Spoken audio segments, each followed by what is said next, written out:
The world is full of stories. Tales of the unknown have always captured our collective imagination. Few, however, are as tantalizing as the whispered legend of Mystoria. This island, said to lie shrouded in perpetual mist somewhere in the vastness of the Pacific Ocean, has been a source of speculation and wonder for centuries. Sailors spoke of strange lights emanating from its shores, attributing them to mythical creatures and forgotten gods. Maps marked its supposed location with a hesitant dotted line, a testament to its elusive nature. Many expeditions set out to uncover its secrets, only to be swallowed by the endless blue, adding fuel to the island's mystique. The very name Mystoria became synonymous with the unattainable, a siren song for dreamers and adventurers alike. For years, I too was captivated by these tales. As a naturalist, the possibility of encountering flora and fauna untouched by the outside world was a powerful lure. The opportunity, however, seemed as distant as the island itself. Then, a fortunate encounter with a weathered sea captain in a dusty tavern in Lisbon changed everything. He claimed to possess a chart, passed down through generations, that pinpointed the island's location. Intrigued, and with a healthy dose of skepticism, I agreed to join him on his next voyage. The journey was long and arduous. We battled storms that threatened to rip our ship apart and were becalmed for days on end under the relentless tropical sun. Just when our resolve began to waver, a shape emerged from the mist, Mystoria. The island rose from the sea like an emerald jewel, its slopes cloaked in a dense, vibrant jungle that seemed to pulsate with life. As we cautiously navigated our way towards the shore, the air grew thick with the scent of unknown blossoms and alive with the calls of unseen creatures. Our first encounter with Mystoria's unique inhabitants came as a complete surprise. We had just disembarked, our boots sinking into the soft, moss-covered ground, when a flash of iridescent blue darted across our path. It was a creature unlike anything I had ever seen. It paused, regarding us with an almost unnervingly intelligent gaze before disappearing into the undergrowth as quickly as it had appeared. This brief glimpse told me that Mystoria held secrets beyond our wildest imaginings. We were not merely explorers in a new land, but children stumbling into a world far older and stranger than we could have ever conceived. We soon learned that the creature we had encountered was called a lumivinx by the island's former inhabitants, whose presence was evidenced by the crumbling ruins we discovered scattered throughout the jungle. The lumivinx, it turned out, were just one of many extraordinary species that called Mystoria home. These feline creatures were mesmerizing.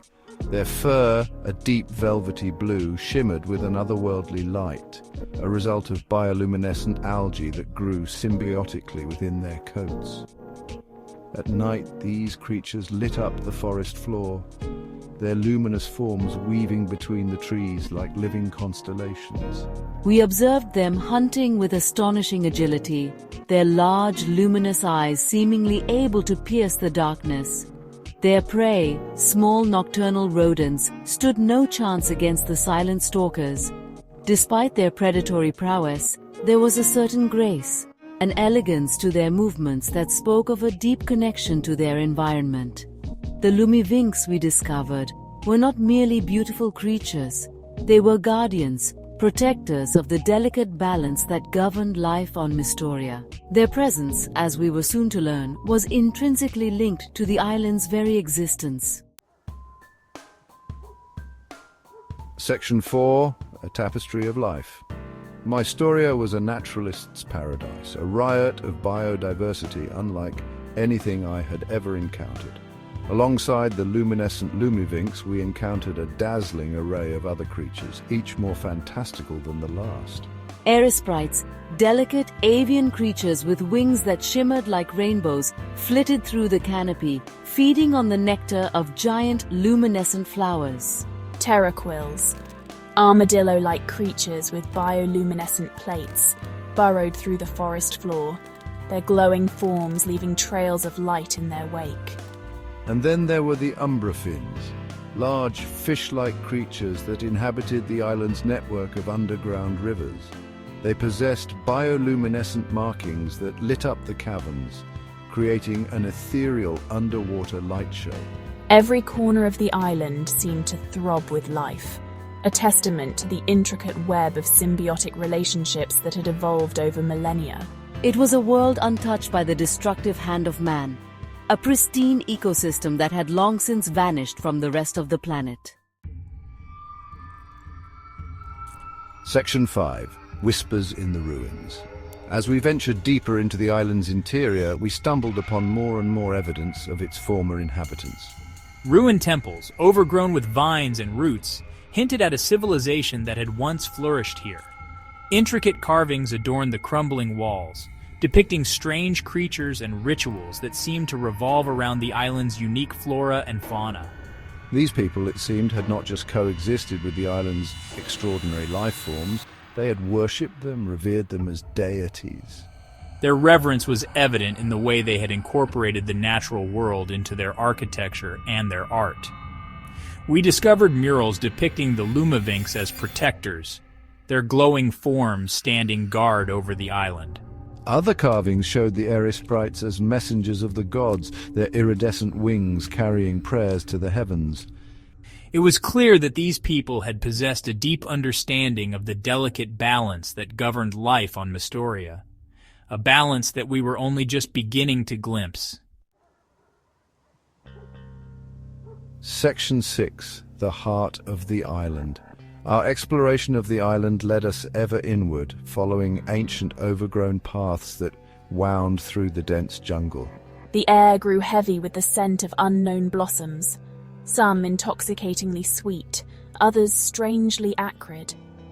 The calls of unseen creatures echoed through the trees, a cacophony of sounds that ranged from melodic birdsong to guttural growls. The Lumavinks, our constant companions, seemed to guide our path, their luminous forms appearing and disappearing in the undergrowth, their large eyes watching our every move.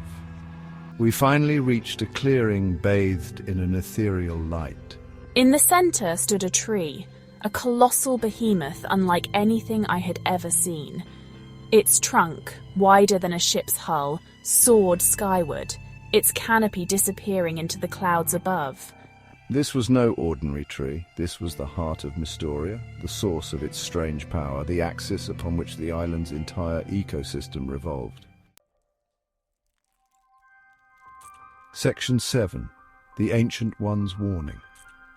As we approached the base of the massive tree, a sense of unease settled over the group.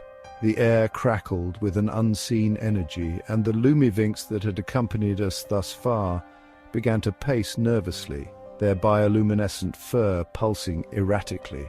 From the shadows beneath the tree's sprawling roots emerged a Lumavinks unlike any we had seen before.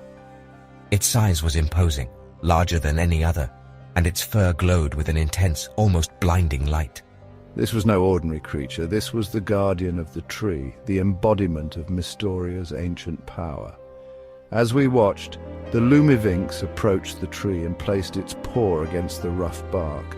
A low hum resonated from the tree, and we felt a tremor run through the ground beneath our feet. The Lumavinks then turned its gaze upon us, its eyes burning with an ancient wisdom. Though it spoke no words, we understood its message. We were intruders in this sacred place, and our presence was unwelcome. The time had come for us to leave Mystoria, to return to the world from which we had come.